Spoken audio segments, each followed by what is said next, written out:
अस्मद्गुरुपरम्परायै नमो नमः। श्रीशैलेशदयापात्रं धीभक्त्यादिगुणार्णवं यतीन्द्रप्रवणं वन्दे रम्यजामातरं मुनिं। लक्ष्मीनाथसमारम्भां नाथयामुनमध्यमाम् अस्मदाचार्यपर्यन्तां वन्दे गुरुपरम्परां। यो नित्यमच्युतपदाम्बुजयुग्मरुक्म व्यामोहतस्तदितराणि तृणाय मेने।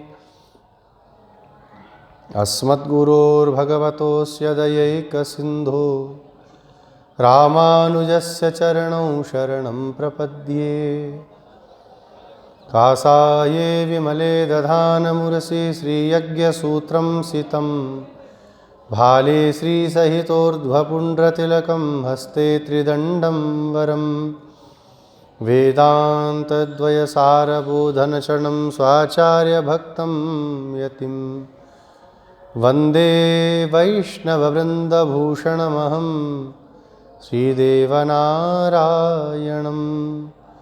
वाधूलवंशकलसाम्बुधिपूर्णचन्द्रं श्रीश्रीनिवासगुरुवर्यपदाब्जभृङ्गं श्रीवाससूरितनयं विनयोज्ज्वलन्तं श्रीरङ्गदेशिकमहं शरणं प्रपद्ये।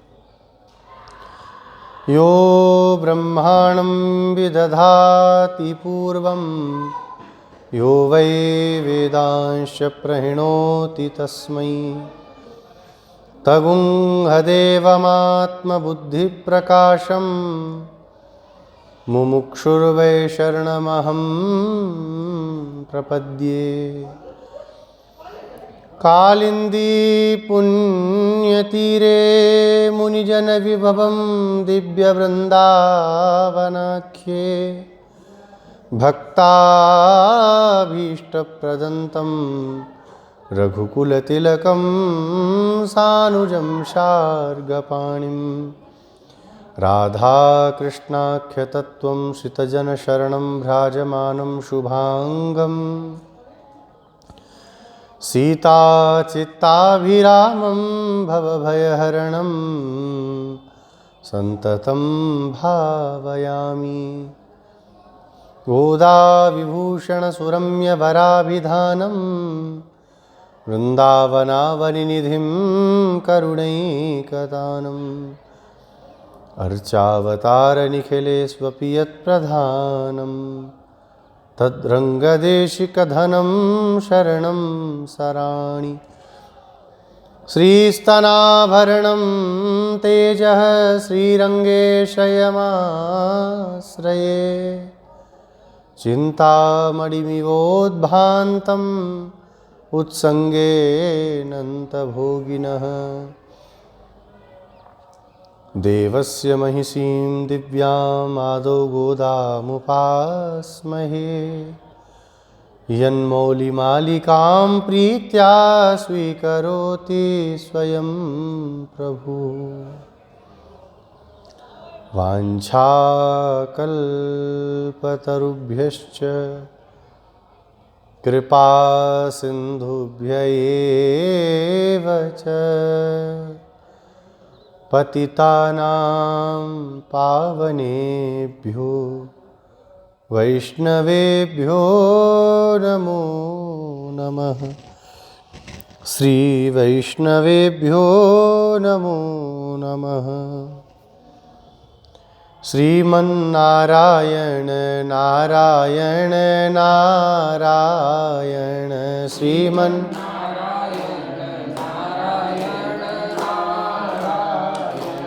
श्रीमन्नारायण नारायण नारायण।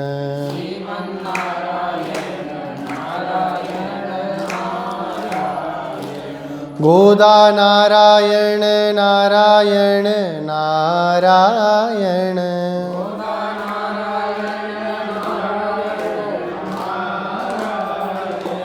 गोदा नारायण नारायण नारायण। गोदा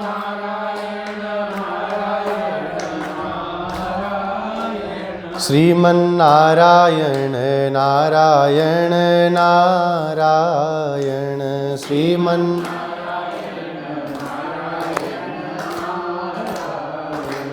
रंग नारायण नारायण नारायण रंग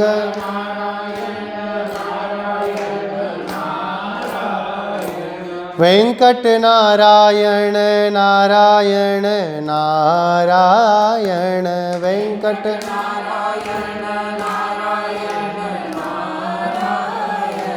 वरद नारायण नारायण नारायण वरद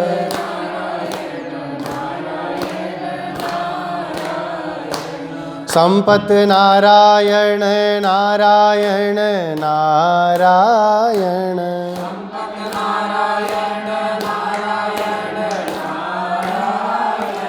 यतिवर नारायण नारायण नारायण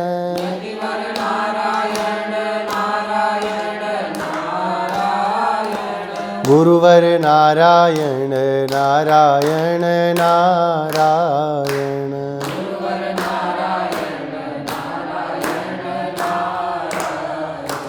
श्रीमन्नारायण नारायण नारायण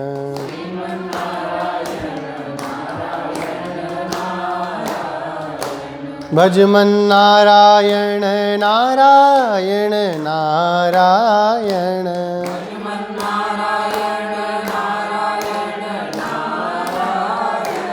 भजमन्नारायण नारायण नारायण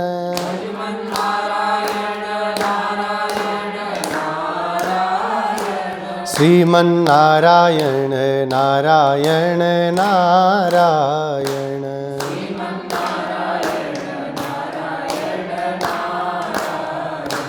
भज नारायण नारायण नारायण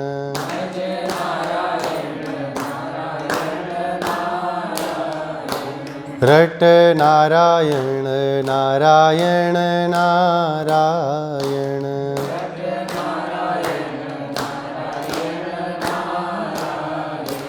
श्रीमन्नारायण नारायण नारायण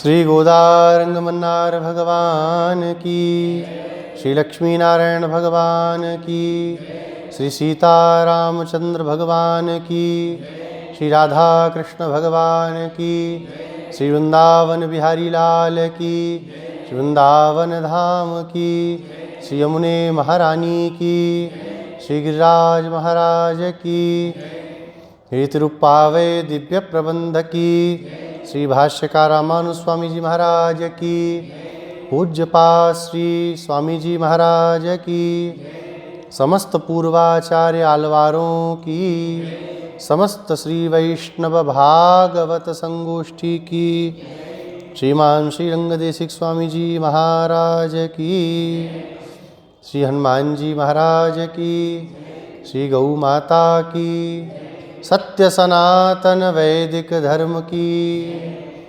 अखंड भारत वर्ष की जय जय श्रीमन्नारायण, जय जय श्री भाष्यकार।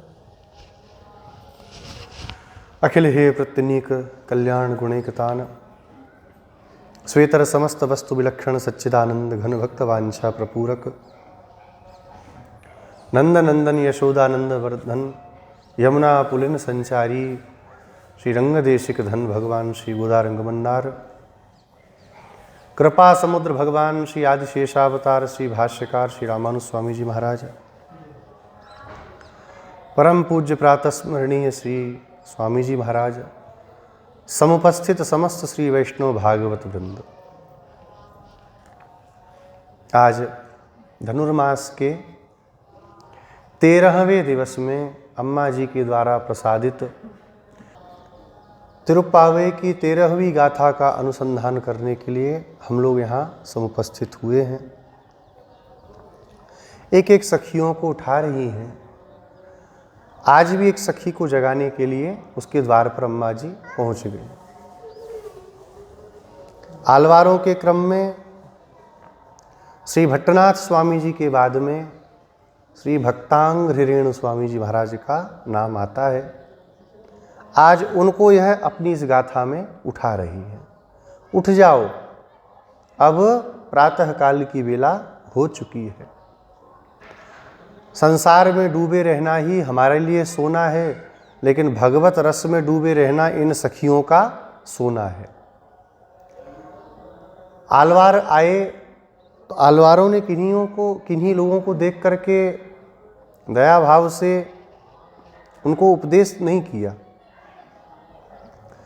षटकोप स्वामी जी बैठी गए आंख बंद करके। ये संसारी ये क्या समझेंगे, इनको क्या करना समझा करके समझे होते तो संसार में फंसे क्यों होते। ना तो ये समझना चाहते हैं और ना समझाने पे समझेंगे, तो आलवारों ने तिरस्कार कर दिया संसार का, भगवान का मंगला शासन करके और फिर भगवान के पास गए। रामानुज स्वामी जी ऐसे हैं जो संसारियों को जगा रहे हैं, इसीलिए गोदा जी के भाई कहे जाते हैं। गोदा जी भी जगा रही हैं और रामानुज स्वामी जी भी जगा रहे हैं। जग जाओ, तब तक सोओगे मोह निशा में बहुत दिन सोए, जाग सके तो अब जाग रे, अब तो जागना चाहिए।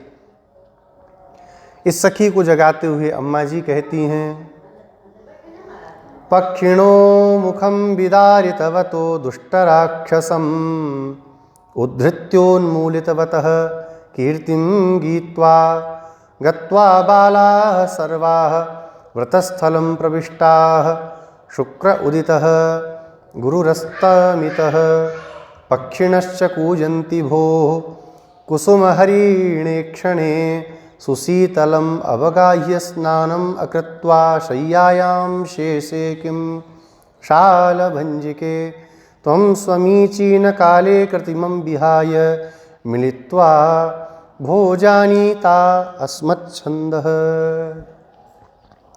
जगा रही हैं। इसका नाम है सखी का सौभाग्यवती। इस गाथा में इसके नेत्र सौंदर्य को बतलाया गया। बहुत सुंदर नेत्र वाली है। अपने नेत्र सौंदर्य पर इसको इतना विश्वास है कि मेरे नेत्र सौंदर्य से वशीभूत होकर के श्री ठाकुर जी मेरे पास आएंगे ही, मुझे जाना ही नहीं है वहाँ। बड़े सुंदर नेत्र वाले भगवान हैं और उन भगवान के भी चित्त को चुराने वाली ये सुंदर नेत्र वाली है। अरे सौभाग्यवती जग जा। ये जग नहीं रही थी। अम्मा जी पहले इसको डराती हैं। पक्षिणो मुखम विदारितवतः, पक्षी के मुख को फाड़ने वाले। कौन पक्षी है? पूतना का भैया, नाम है बकासुर। सवय बको नाम, बक नाम था उसका। आया, यमुना जी के किनारे बैठ गया बगुले का रूप धारण करके।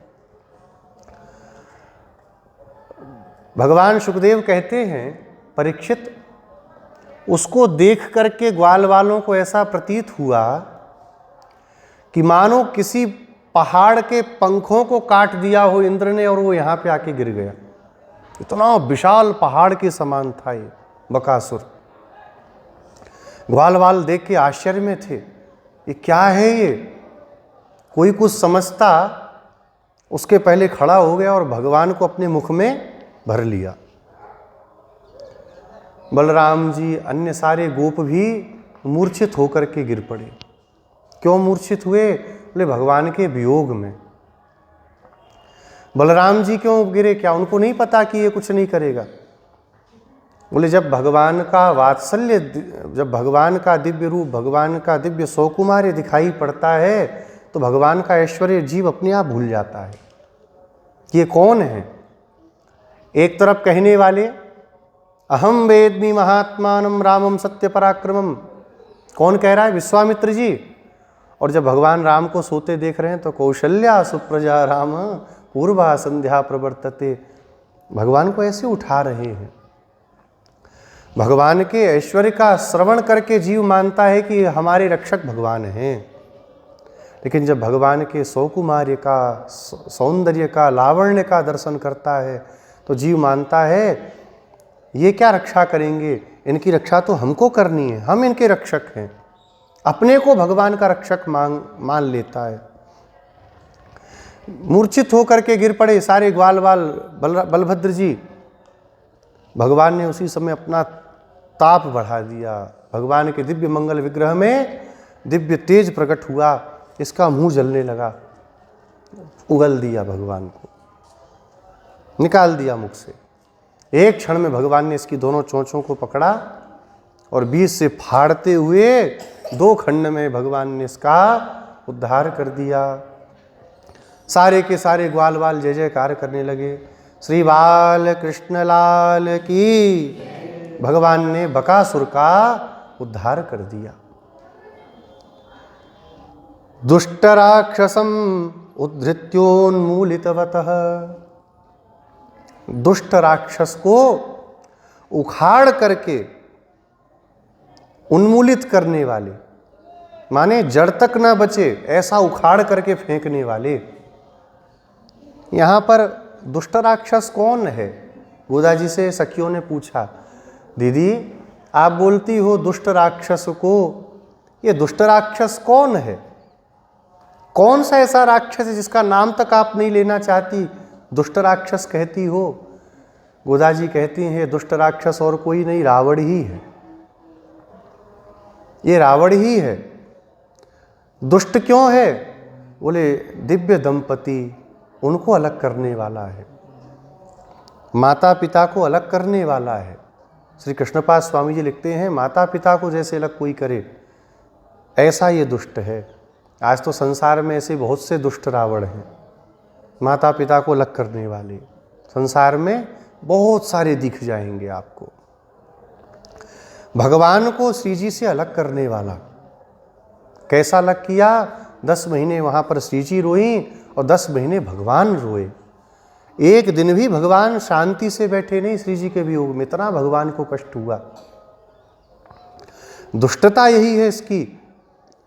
सीता जी ने भी समझाया, जाओ जाकर के भगवान की शरण में चले जाओ। कितना दुष्ट है, स्वस्वरूप को भी भूल गया। कोई स्वरूप ज्ञान करा रहा है तो भी नहीं मान रहा। देखिए, हमको स्वस्वरूप का ज्ञान ना हो कि हम कौन हैं, हमें कैसे रहना है, तो दोष तो तब भी है, लेकिन तब थोड़ा कम दोष है। भाई स्वरूपानुसंधान कभी हुआ नहीं, जानते नहीं क्या स्वरूप है, कर लिया। स्वरूप का ज्ञान होने के बाद भी अगर हम गलत कार्य कर रहे हैं तो दुष्ट हैं। रावण बोलता है द्विधा भज्येयमप्येवं न नमेयं तु कस्यचित्।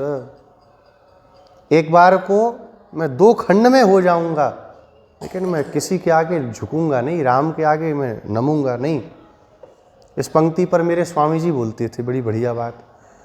किसी ने कहा रावण से आप बोलते हो कि 2 खंड का हो जाऊंगा लेकिन राम के आगे झुकूंगा नहीं। वो बाण मारेंगे, जब मरोगे तब तो सामने गिरोगे कि नहीं गिरोगे? तो रावण कितना दुष्ट, बोलता है गिरेंगे भी तो पीछे गिरेंगे, आगे नहीं गिरेंगे। इतनी दुष्टता, मरते मर जाएंगे पर सामने नहीं गिर जाएंगे, कहीं राम को लगे कि देखो अब मरते मरते शरणागत हो गया। पीछे जाके गिरेंगे, ऐसे सामने नहीं गिरेंगे। ऐसा ये दुष्ट है।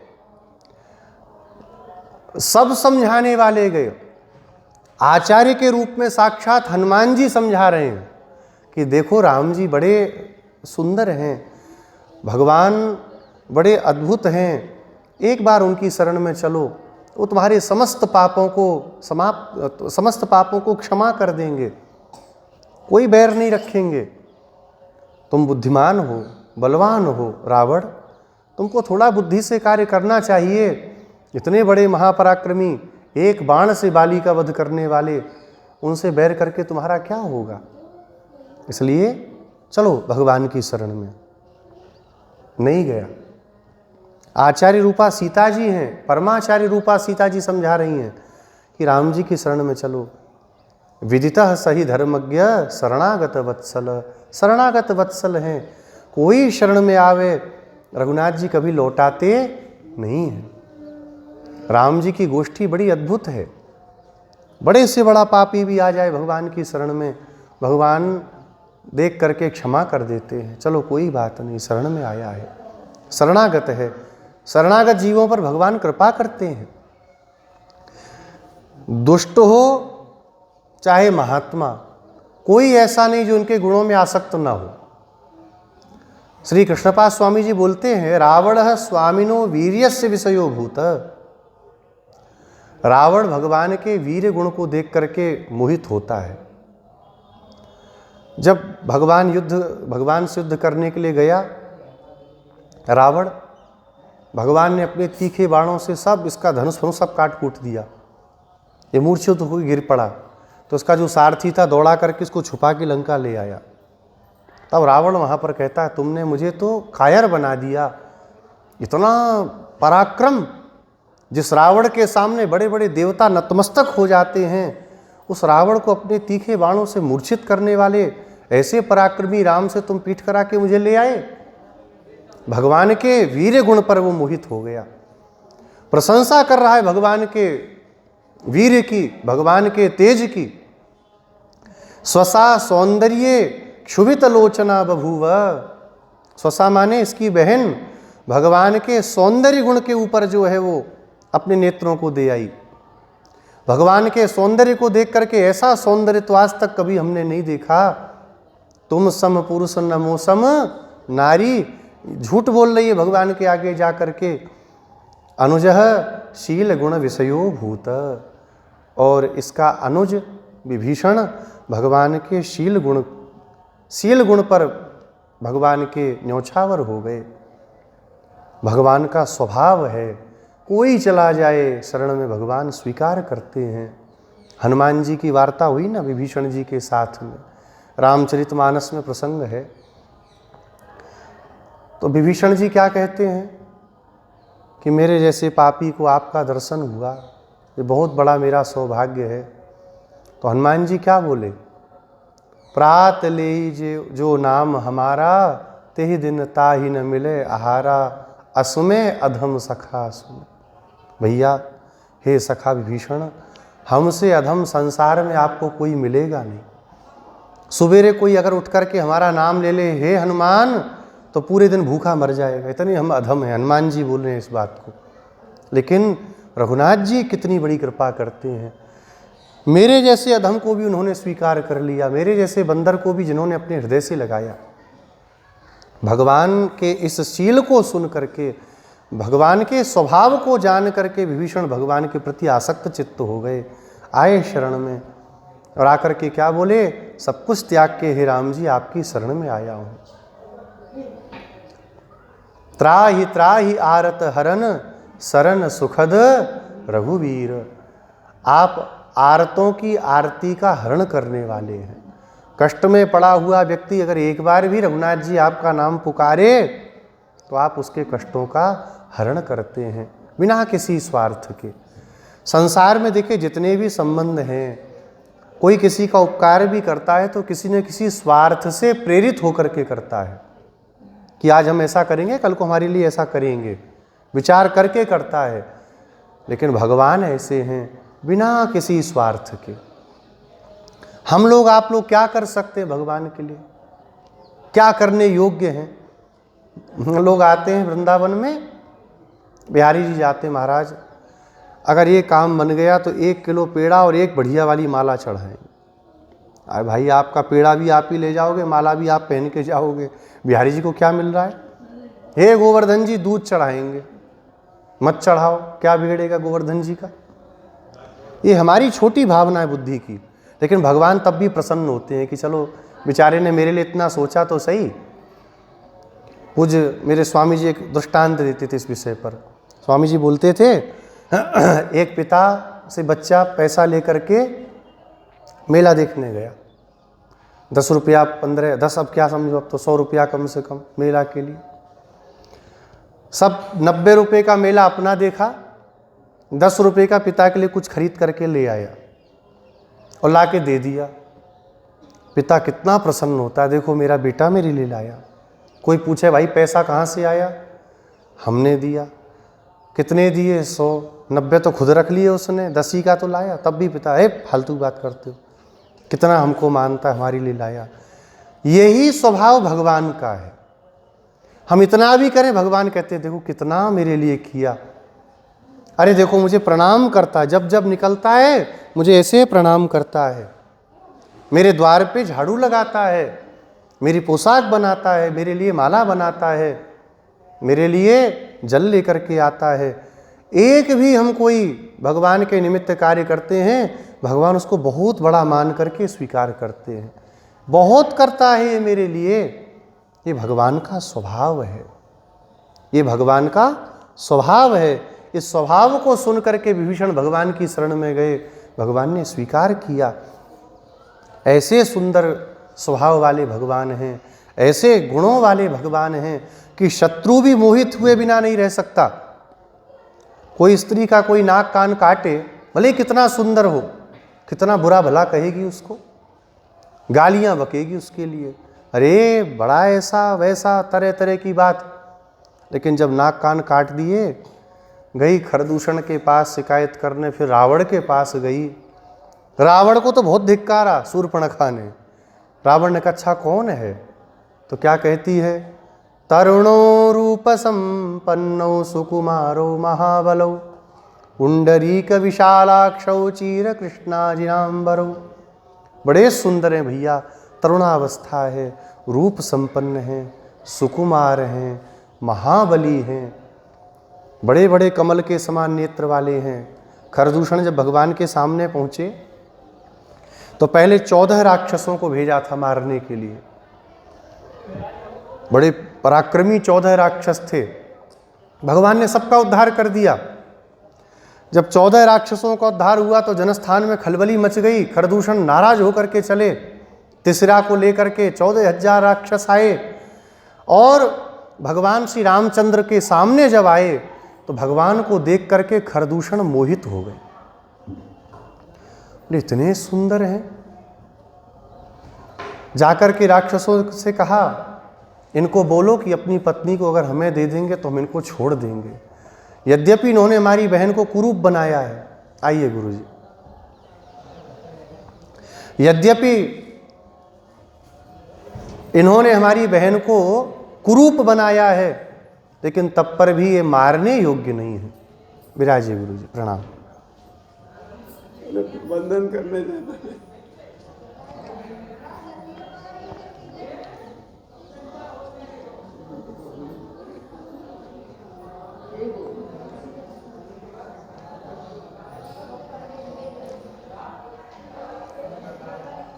श्री भक्तवत्सल भगवान की। ये मारने योग्य नहीं है, इतने सुंदर हैं। भगवान के सौंदर्य को देख करके कौन मोहित नहीं हो जावे, मोहित हो जाते हैं। लेकिन स्वरूपानुसंधान कराए जाने पर भी जो भगवान को भगवती से मिलने नहीं दे रहा, अपनी गलती का जिसको बोध नहीं हो रहा। देखिए, गलती करना मनुष्य का स्वभाव है। अनादिकाल की वासनाएं हमारे पीछे लगी हैं, अनेक जन्मों से दुष्कर्म करते चले आ रहे हैं, तो गलत कार्य होना तो स्वभाव है मनुष्य का। लेकिन जब कोई महापुरुष समझावे कि तुम गलत कर रहे हो तो उसको मानना, ये अच्छी बात है, और न मानना यही दुष्टता है। ये रावण कैसा है? तो गोदा जी कहती हैं दुष्ट राक्षसम, ये दुष्ट राक्षस है। समझाए जाने पर भी किसी बात को स्वीकार नहीं करता। ऐसे राक्षस को उद्धृत्योन्मूलितवतः एकदम उखाड़ देना। जैसे भगवान की जो वीथी होती है, परिक्रमा होती है, उसमें कोई अगर पौधा निकल आवे तो भगवान की वीथी की सफाई के लिए उसको उखाड़ देते हैं ना, जड़ से उखाड़ दे कि फिर नहीं निकले। ऐसे ही भगवान ने इसको उखाड़ दिया। कीर्तिम गीत्वा गत्वा बाला सर्वाव्रत स्थलम प्रविष्टा। ऐसे भगवान की कीर्ति को गाते हुए यहाँ पर आज दोनों अवतारों को एक कर दिया गोदा जी ने। इसलिए श्री रामानुज संप्रदाय में भगवान में और भगवान के किसी अवतार में कोई भेद नहीं स्वीकार किया जाता। भगवान के समस्त अवतार साक्षात भगवान ही हैं। जैसे अर्चावतार साक्षात भगवान हैं, ऐसे समस्त अवतार भी भगवान हैं, न कोई छोटा न कोई बड़ा। पूर्व की गाथा में, कल की गाथा में राम जी का गुणगान गाया। क्यों गाया? क्योंकि वो भगवान से नाराज बैठी है सखी, छोड़ के भाग गए थे महाराष्ट्र में, तो रुष्ट होके बैठी है, इसलिए राम जी का गुणगान गाया।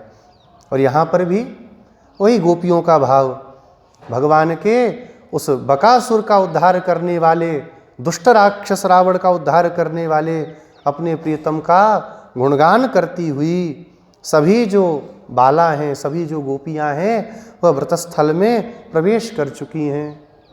और तुम सोई रही हो अभी तक, अब तो जग के चलो। इसने कहा कि प्रातःकाल हो गया तो उसका कोई लक्षण तो होगा कि नहीं? बोले शुक्र उदितः गुरु अस्तमितः। अरे शुक्र जो है वो उदित हो गया है और गुरु जो है वह अस्त हो गया है, इसलिए तुम उठ करके आ जाओ।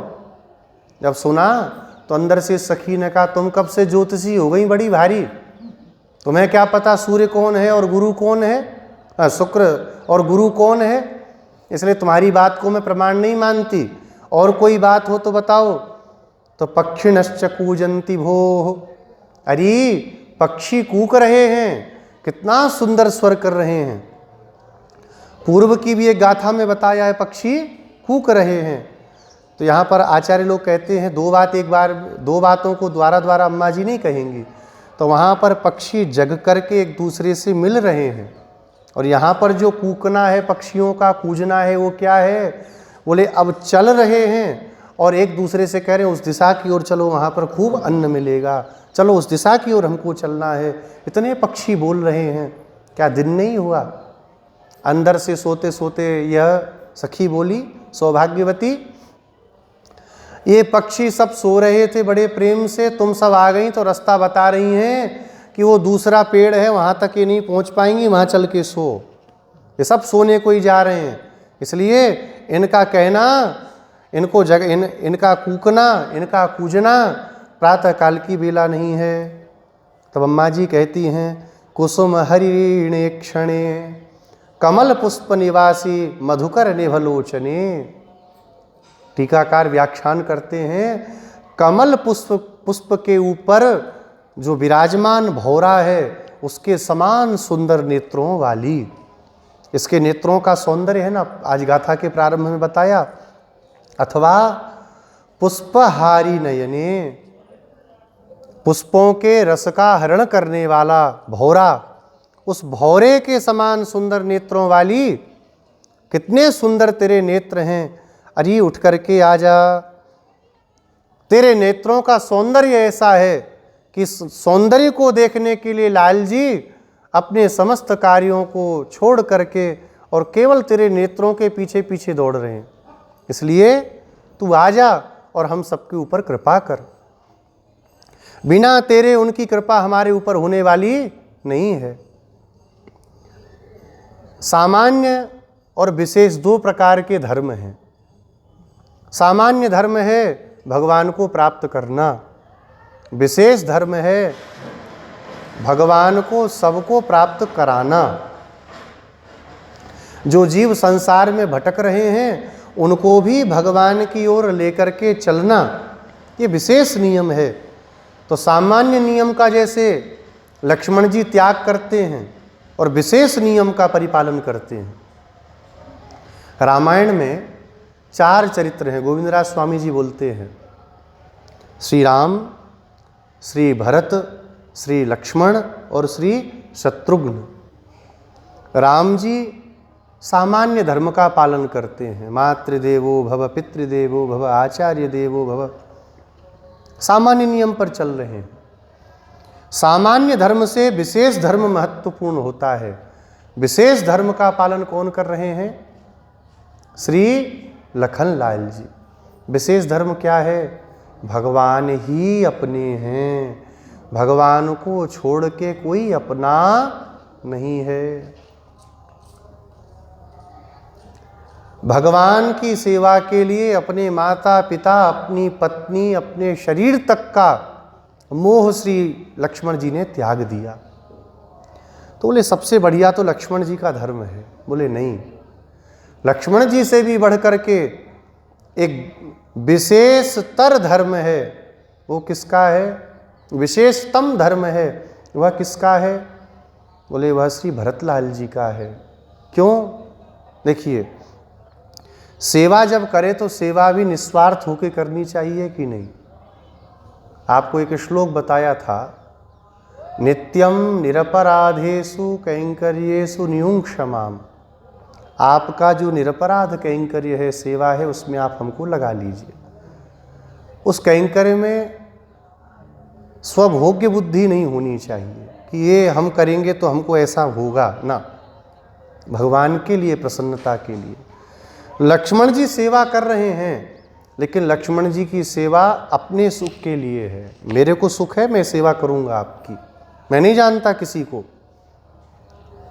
लक्ष्मण जी कहते हैं न देवलोकाक्रमणम नामरत्वम अहम वृणे ऐश्वर्यम चापि लोकानाम कामये न त्वया विना। आपके बिना हम कुछ भी नहीं चाहते। आपको तो चाहते हैं, चाहा आई कि नहीं आई। भरत जी कैसे हैं? श्री गोविंदराज स्वामी जी कहते हैं भरत जी तो लक्ष्मण जी से भी 1000 हाथ ऊपर है। भरत जी की भगवत सेवा में अपना सुख नहीं है, स्वभोग्य बुद्धि नहीं है उस कैंकर्य में। भगवान जैसा हमसे सेवा लेना चाहें, कौन चाहेगा भगवान को छोड़ना? कोई नहीं चाहेगा।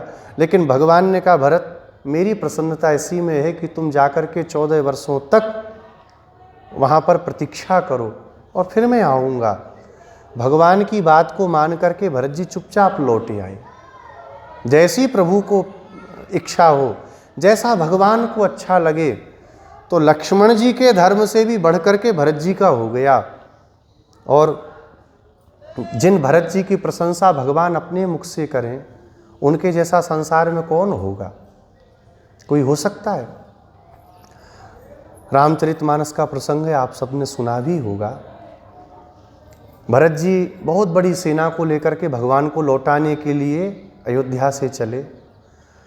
निषाद राज गुह ने देखा कि इतनी बड़ी सेना लेकर के लक्ष्मण जी आ रहे, भरत जी आ रहे हैं। सब भीलों को बुला लिया।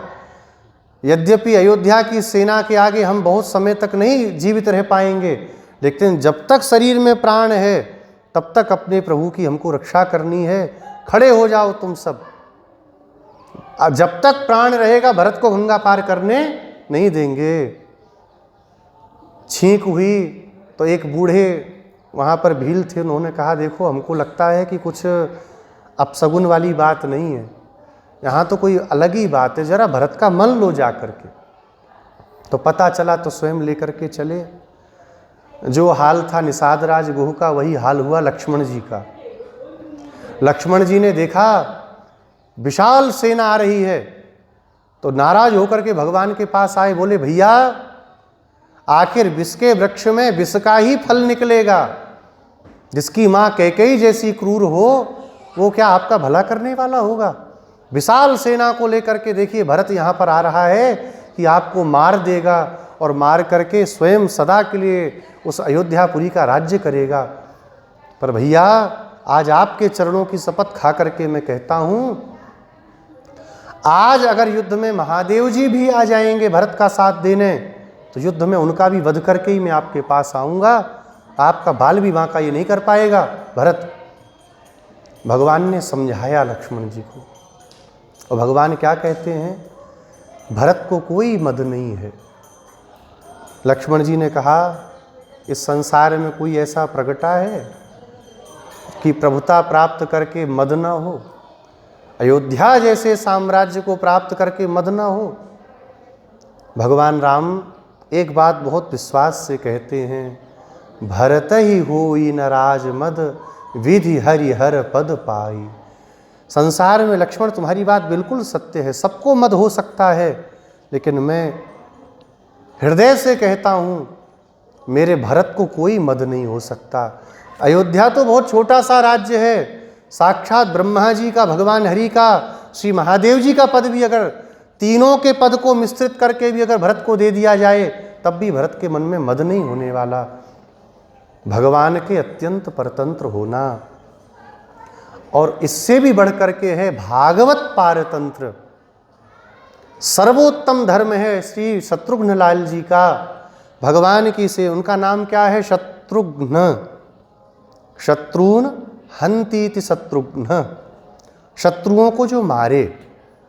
तो यहां पर बोलते शत्रु कौन है? बहुत ध्यान से सुनिएगा, शत्रु कौन है? आचार्य कहते हैं भगवान के गुण, भगवान का शील, भगवान का सौंदर्य ही शत्रु है। इन सभी शत्रुओं का नाश करने वाले शत्रुघ्न जी हैं। बोले सब शत्रु हैं? बोले हाँ। क्यों?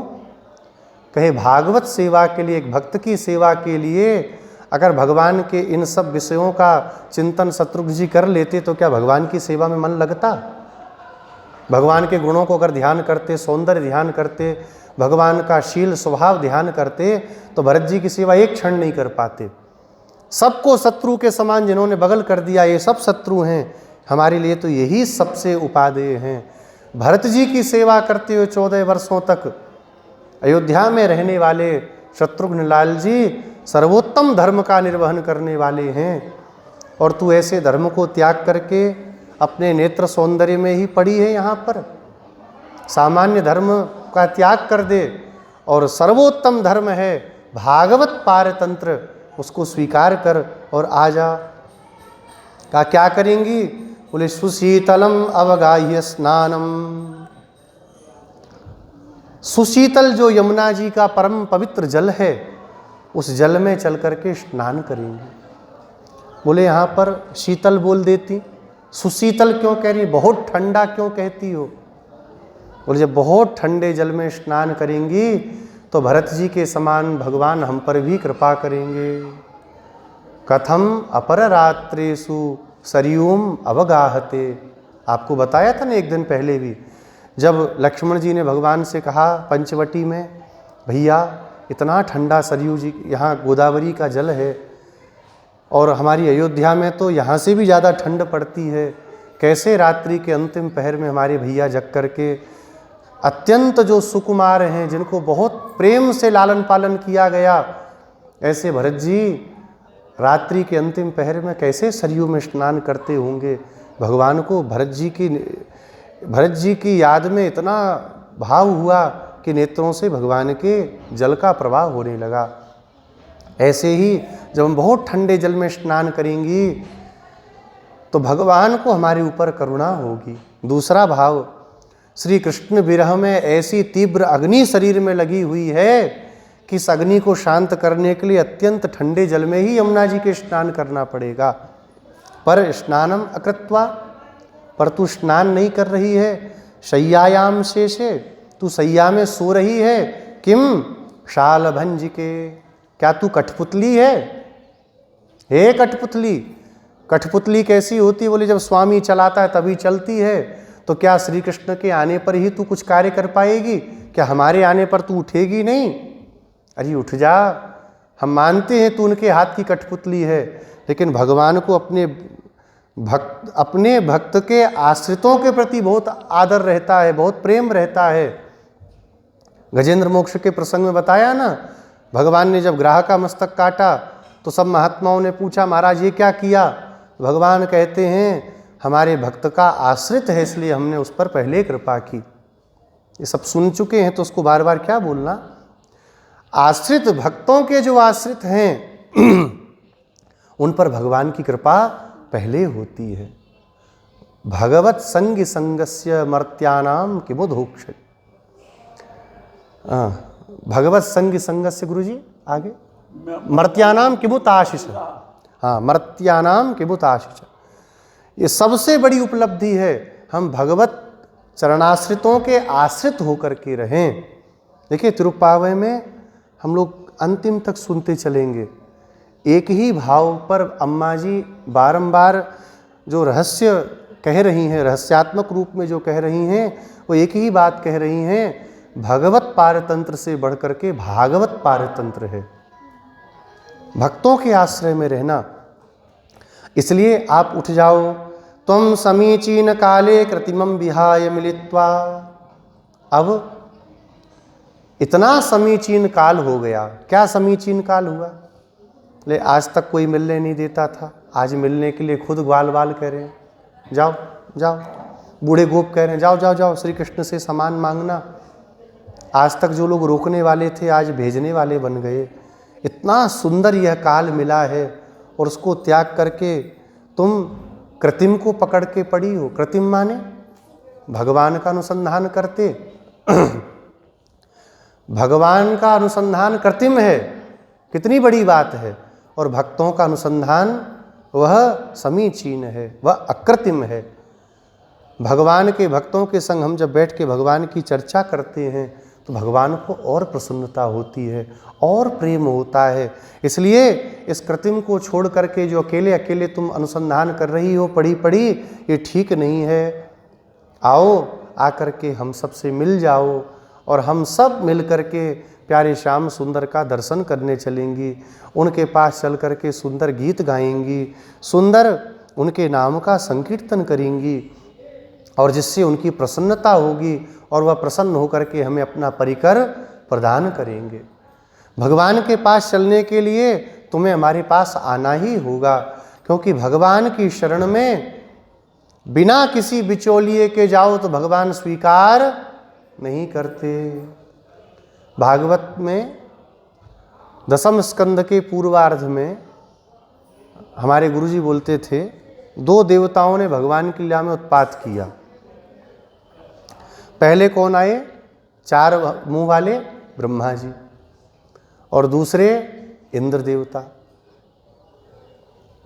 दोनों ने क्या क्या उत्पात मचाया? एक ने ग्वाल वालों को चुरा करके और योग निद्रा में सुला दिया। इसके बाद भगवान की बड़ी सुंदर समस्त वेद वेदांत से युक्त स्तुति की। कितने श्लोकों में? 40 श्लोकों में, माथा रगड़ करके हंस के ऊपर विराजमान होकर के ब्रह्मा जी आए और जब भगवान को देखा, दिव्य शिला के ऊपर भगवान बांसुरी लेकर के, छड़ी लेकर के, दधियोदन लेकर के बैठे हैं, तो कूद पड़े। और कैसे कूदे? बोले जैसे कोई छड़ी गिरे, कोई डंडा गिरे, ऐसे चारों अपने मस्तक के मुकुटों को भगवान के चरण में रख करके ब्रह्मा जी प्रणाम करके रोते हुए स्तुति करते हैं। भगवान ने कुछ बोला? कुछ नहीं बोले। 3 प्रदक्षिणा करके भगवान की चुपचाप ब्रह्मा जी लोक में चले गए। दूसरा, इंद्र ने सारे के सारे ब्रजवासियों को मारने का आदेश दिया, सांवर्तक मेघों को, सारा ब्रजमंडल नष्ट हो जाए। और जब भगवान की स्तुति करने आया तो 12-14 श्लोकों में केवल स्तुति करके भगवान से हाथ जोड़ा। भगवान कहते हैं, गम्यताम शक्र भद्रम वह क्रियताम मेनु शासनम। जाओ जाओ हे शक्र, तुम्हारा मंगल हो।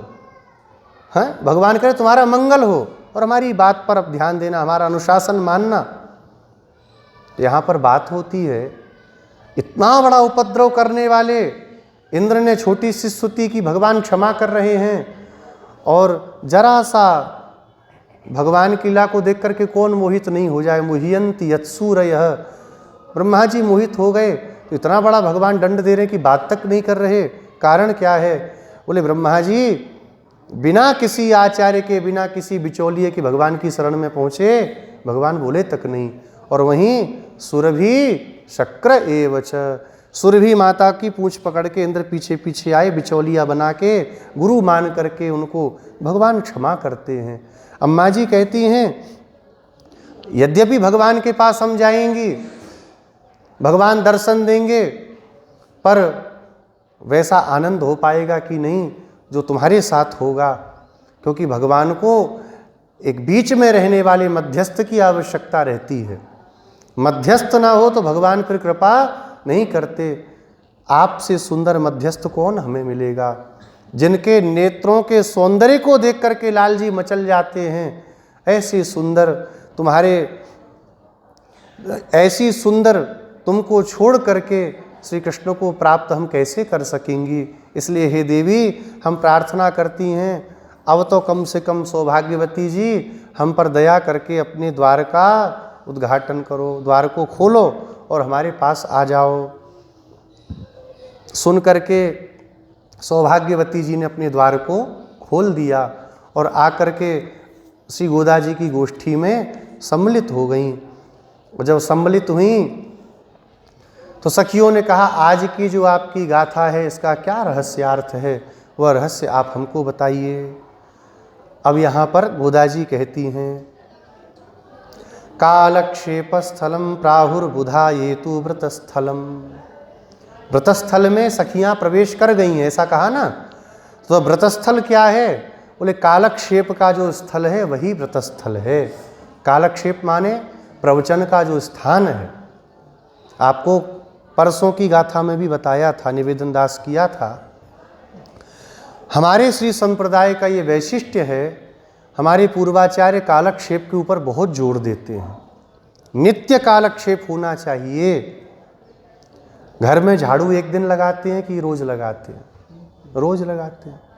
ऐसे ही हृदय रूपी ये जो भगवान का घर है, यहाँ भी सत्संग रूपी झाड़ू सदा लगनी चाहिए। सत्संग में प्रमाद नहीं करना चाहिए।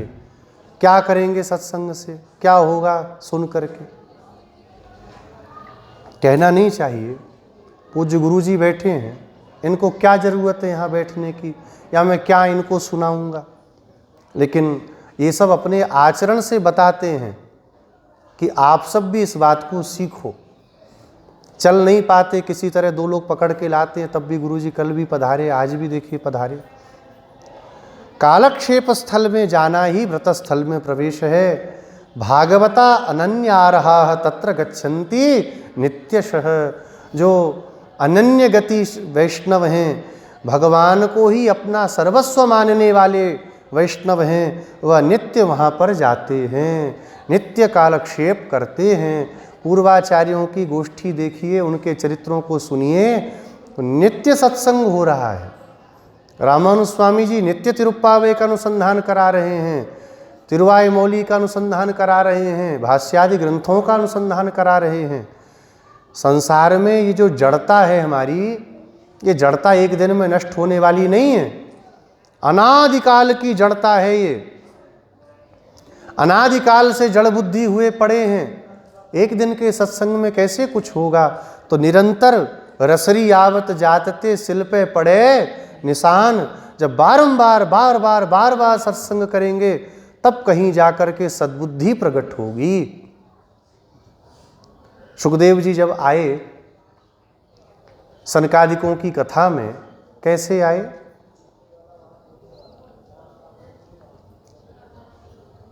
भागवतम शनै शनै स्वलाभ जी प्रेमणा पठन भागवतम शनै शनै स्वलाभ तुष्टि, ऐसे करके भी है ना गुरु जी। अपने आप में जो संतुष्ट हैं, भगवत अनुभव से ही जो संतुष्ट हो चुके हैं, लेकिन वह भी प्रेमणा, प्रेम से भागवत जी के श्लोकों को पढ़ते हुए आ रहे। पढ़ना क्या है? बार बार उसका रिवीजन करना, बार बार उसका अनुसंधान करना। रटते नहीं आ रहे हैं, एक एक श्लोक का भावपूर्वक अनुसंधान कर रहे हैं। क्या जरूरत है? ये सब शिक्षा देने के लिए है। तो नित्य तत्र गच्छन्ति नित्यशः। भागवत जन, वैष्णव जन नित्य वहाँ पर आते हैं। नित्य कालक्षेप करने वाले का स्वरूप सदा बचा रहेगा, कभी कभी करने वालों का बिगड़ भी जाएगा। विशुद्धम ज्ञान मुदितम उदित शुक्र उच्यते। विशुद्ध ज्ञान का हृदय में प्रकट होना, यही क्या है? शुक्र का उदित होना। अम्मा जी बोलती है ना, शुक्र उदित हो गया है, गुरु अस्त हो चुका है। शुक्र का उदित होना क्या है? शुक्र का उदित होना है विशुद्ध ज्ञान का प्रकट होना। जब नित्य सत्संग करेंगे तो सुन करके भाव आएगा कि नहीं, हम भगवान के हैं, भगवान ही हमारे हैं, हमें उनके प्रति क्या कर्तव्य करना है, हमको क्या नहीं करना है। अहम भावास्तता चात्र गुरुरस्तः प्रकीर्तितः। आइए, अहम भाव का अस्त हो जाना, मैं करने वाला, मेरे द्वारा किया गया। आइए, मेरे द्वारा यह किया गया, इस भाव का नष्ट हो जाना ही गुरु का अस्त होना है। गुरु किसे कहते हैं? सामान्य अर्थ क्या है गुरु का? भारी होता है ना, भारी। अहंकार से भारी क्या है संसार में? सब कुछ करने के बाद, सब कुछ होने के बाद अहम, मैं कर रहा हूँ, मैंने कर दिया, तो सारा मामला गड़बड़। अम्मा जी कहती हैं गुरु का अस्त होना, अहंकार का अस्त होना है। जब तक शुक्र उदित नहीं होगा, विशुद्ध भागवत धर्म का ज्ञान हमें नहीं होगा, हम भगवान के क्या हैं, उनका हमारा क्या संबंध है, हम क्यों आज तक उनसे दूर रहे, अब हम उनसे कैसे मिलेंगे, जब तक अर्थपंचक का विशुद्ध ज्ञान हृदय में नहीं आएगा तब तक शुक्र का उदय नहीं होगा। और जब तक ज्ञान नहीं होगा तब तक अज्ञान रूपी अंधकार जाएगा नहीं। अंधकार क्या है? ज्ञान का अभाव भी अंधकार है ना? प्रकाश का अभाव अंधकार है। जब प्रकाश हो गया तो अंधकार कहाँ रहेगा? तो जब तक शुक्र का उदय नहीं होगा तब तक गुरु का अस्त भी नहीं होगा। ज्ञानम नयनम अत्रोक्तम स्वच्छम श्लाघ्यम च सारभृत अनन्यारहत्वादि रूपम आत्मवत् प्रियम हरेः। यहाँ पर सुंदर नेत्र किसे कहा? सुंदर नेत्र कहा है ज्ञान को। देखना क्या है? संसार को भली भांति देखना। आँख में पीलिया हो जाता है तो आँख में पीलापन आता है, तो कोई देख करके कहे कि ये पीला है तो कोई बुद्धिमान मानेगा संसार पीला है, शंख पीला है, मानेगा? भाई तुम्हारे नेत्र के दोष के कारण पीला दिख रहा है, वो यथार्थ ज्ञान नहीं है, वो अयथार्थ ज्ञान है। यथार्थ ज्ञान क्या है? यह शंख श्वेत है, यही यथार्थ ज्ञान है। ऐसे ही यह संसार अपना नहीं है, ये यथार्थ ज्ञान है। और यह संसार अपना है, सब हमारा है, सब हमारे अपने हैं, ये अयथार्थ ज्ञान है। इस ज्ञान को जानने वाले सब नेत्र विहीन हैं। बड़े बड़े कवि लोग कहते हैं ये संसार नश्वर है, यह संसार मिथ्या है, रहने योग्य नहीं है, तब भी उस संसार में लगे रहते हैं। यही भगवान की आश्चर्यमयी माया शक्ति का कार्य है। सब जान करके, सब समझ करके भी संसार छूटता नहीं है।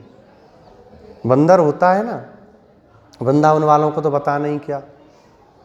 कभी कभी नाटक देखो, एक बंदर वैराग्य बोला जाता है शास्त्रों में, मरकट वैराग्य। क्या होता है?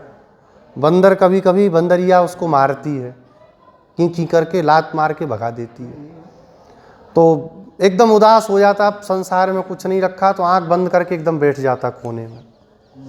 और फिर थोड़ी देर में एक आंख खोल के फिर उधर ही देखता है बंदरिया की तरफ, फिर की करता है, फिर वहां पहुंच जाता है। यही मरकट वैराग्य है। संसार में बड़े बड़े ज्ञानी लोग भी फंस जाते हैं, सब जान करके फिर संसार में फंस जाते हैं। वदन्ति विश्वम कवयस्म नश्वरम पश्यन्ति चाध्यात्म विदो विपश्चित तथापि मुह्यन्ति तवाज मायया सुविस्मृतम कृत्यमजम नतोस्म्यहम नतोस्मितम। ऐसे भगवान को भद्रश्रवा जी कहते हैं। यह संसार नश्वर है, ये संसार रहने योग्य नहीं है। ऐसा कहने वाले भी तथापि मुह्यन्ति, मोहित होते हैं, तवाज मायया, हे अज, आपकी माया से मोहित होकर के फिर उसी संसार में कूदते हैं। ऐसे अद्भुत कृत्य को करने वाले आपको प्रणाम करते हैं। तो ज्ञान क्या है? यथार्थ ज्ञान का होना ही नयन वाला होना है। स्वच्छ, श्लाघ्य, सारभूत, अनन्यार्हत्वादि रूप, तीन आकार आपको बताए थे। पहला आकार है अनन्यार्ह शेषत्व, अनन्य भोग्यत्व, अनन्य शरणत्व। इन तीन आकारों से युक्त होना, यही भगवान के लिए प्रिय होना है। आत्मवस्तु जैसे भगवान को प्रिय है, ऐसे इन 3 आकारों से जो संपन्न है वह भी भगवान को अत्यंत प्रिय हो जाता है, भगवान का हो जाता है। अनन्य शरणत्व, भगवान को छोड़ के शरण माने रक्षक कोई नहीं है। कौन रक्षा करेगा? एक बलवान अपने से बलवान से रक्षा कर सकता है, पर उससे बलवान से रक्षा नहीं कर सकता, लेकिन भगवान सबसे रक्षा कर सकते हैं। कोई संसार में ऐसा नहीं जिससे भगवान न बचावें। अच्छा, फिर दूसरी बात, कोई भी व्यक्ति संसार से अभय देगा पर अपने से अभय कोई नहीं देता। बात समझ में आई? हर व्यक्ति जो अभय देने वाला वो चाहेगा कि ये हमसे डरे, हमसे अभय नहीं देगा, अपने से अभय नहीं दे सकता। भगवान कैसे हैं? बोले अपने से भी अभय प्रदान कर देते हैं। अनन्य शरणत्व, अनन्य भोग्यत्व, हम भगवान के भोग्य हैं। और अनन्यार्ह शेषत्व, हम भगवान के ही शेष हैं, उनके सिवा हम किसी के नहीं। ये 3 प्रकार का जो आकार है, यही स्वच्छ श्लाघ्य सारभूत ज्ञान है, जिसको प्राप्त करने पर सुंदर नेत्र प्राप्त हो जाते हैं। यही आज की गाथा का रहस्यार्थ है। अब क्या करें? बोले अभी एक गोपी और सो रही है, ये भी बड़ी अद्भुत गोपी है, इसको भी जगाना है। अगली गोपी को जगाने के लिए अम्मा जी चलती हैं और सारी सखियां मिलकर के कीर्तन करती हैं। गोविंद जय जय गोपाल जय जय गोविंद, श्री राधा रमण हरि गोविंद जय जय,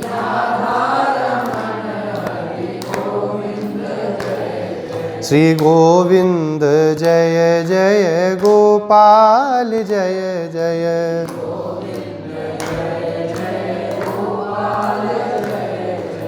मैया की जय जय, बाबा की जय जय,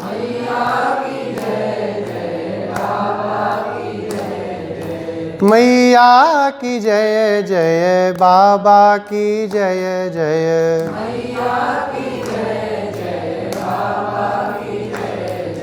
दाऊ दयाल बड़े भैया की जय जय, श्री गोविंद जय जय गोपाल जय जय,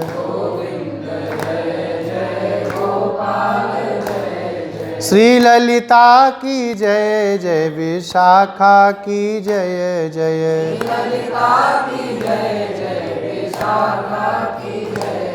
श्री ललिता की जय जय, विशाखा की जय जय,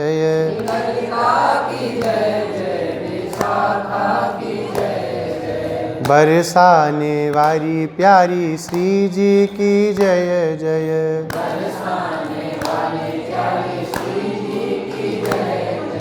बरसाने वाली प्यारी श्यामा जी की जय जय, श्री गोविंद जय जय गोपाल जय जय, श्री राधा रमण हरि गोविंद जय जय,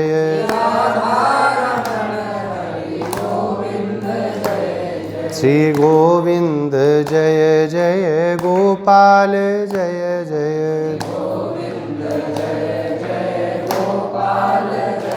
श्री गोदारंगमन्नार भगवान की, तिरुप्पावे दिव्य प्रबंध की, श्री भाष्यकार रामानु स्वामी जी महाराज की, पूज्यपाद श्री रंगदेशिक स्वामी जी महाराज की, श्रीमान श्री स्वामी जी महाराज की, समस्त श्री वैष्णव भागवत संगोष्ठी की जय जय श्रीमन्नारायण, जय जय श्री भाष्यकार।